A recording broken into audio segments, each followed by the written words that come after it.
back to WS Cube Tech. So guys, in the previous session we learned how to create a database, plus we also connected it with the Python over here. So that means we connected our MySQL database with the Python by using MySQL.connector over here.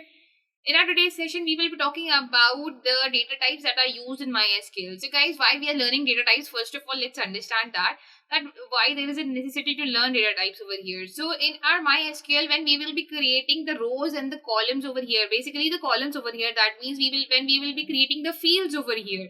In the fields, we need to mention that which data type it would be. If it is an integer, if it is a big integer, if it is a small integer, that means it's a tiny integer. If it is a text, if it is a long text over here, or if it's related to a date time or something like that. So out there are many data types that are used in MySQL, but today we will be learning some important of them which we will be using throughout the module as well.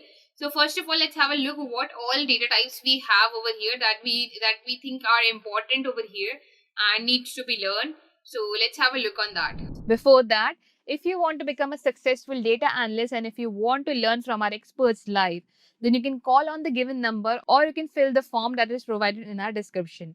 Not just that, with our every batch, you will be getting 2 demo classes for free. So I'll be listing some data types over here. First of all, let's start with a tiny integer.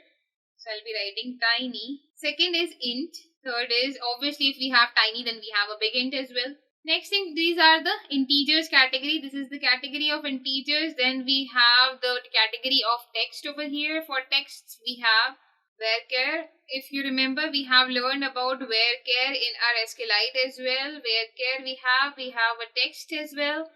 And lastly, we have a long text. Nextly, we'll be talking about the date time over here. A date time data type is also very important over here. So we'll be talking about the date, time, year, date time, and lastly timestamp. First of all, talking about tiny integer over here, tiny int can take up to 3 characters over here. That means you can store up to 3 digits over here, while at the same time in the integer you can insert up to 11 digits, both positive and negative I'm talking about over here. And big integer can take up to 20 digits over here. That means this all comes in a category of integers, and here you can store in the tiny int, you can store because tiny int has a small capacity. The bytes over here are very small. Similarly, integer has a longer capacity. That means the storage is bigger comparatively, and then we have big integer which has the raised capacity over here. So from minus to plus, you can go up to 20 characters over here. That means 20 digits over here. So this one is for the integer. Talking about the varchar goes up to 255 over here. If you remember, we have also done it in SQLite 3 that we wrote 255. We used to write varchar 255. So 255 over here tells us that you can write up to 255 letters over here, while at the same time the text goes up to 65,000 over here. And the long text is used when do we use this long text? This long text is used when we are writing something which is above 1,000 lines over here. So if I write over here a paragraph above 1,000 lines or up to 1,000 lines, so for that cases, that means when you want to write a huge text over here, that time the long text is used over here. Now talking about the next thing, that is the time.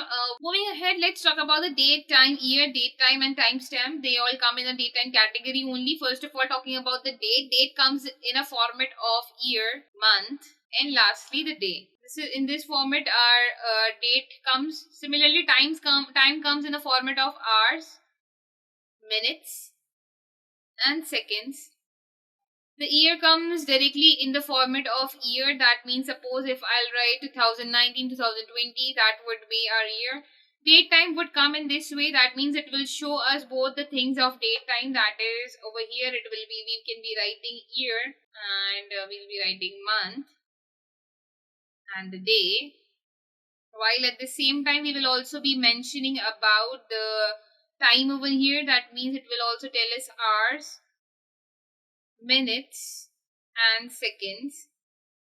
Lastly, talking about the timestamp. The timestamp gives us the exact current time. So current time means in the format of our seconds also, that it tells us at which second also it is working. Now let's take examples of these. So first of all, thinking about the date. Suppose the date today is, or any date, suppose I'm taking a year 1997 and month is October, and the date is 14. So this will be the format of our date.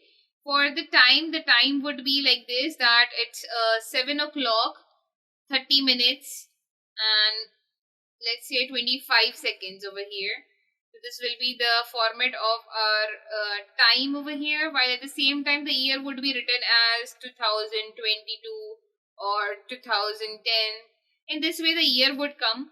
Talking about the date time, how date time would come, I'll just write it down over here.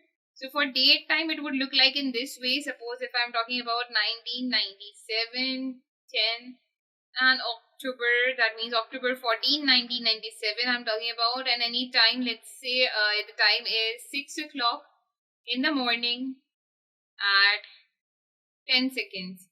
So this is how the date time format will show us, while the current time is used when you are creating anything. Suppose you have suppose the data is supposed to come which should tell you that okay, when was the time a user has registered on something, or if a person has came and asked for a query, at what time the query was asked and how many hours are left that you need to answer that query. Like suppose the query needs to be answered in 2 hours and you don't know at what time the person has asked the query.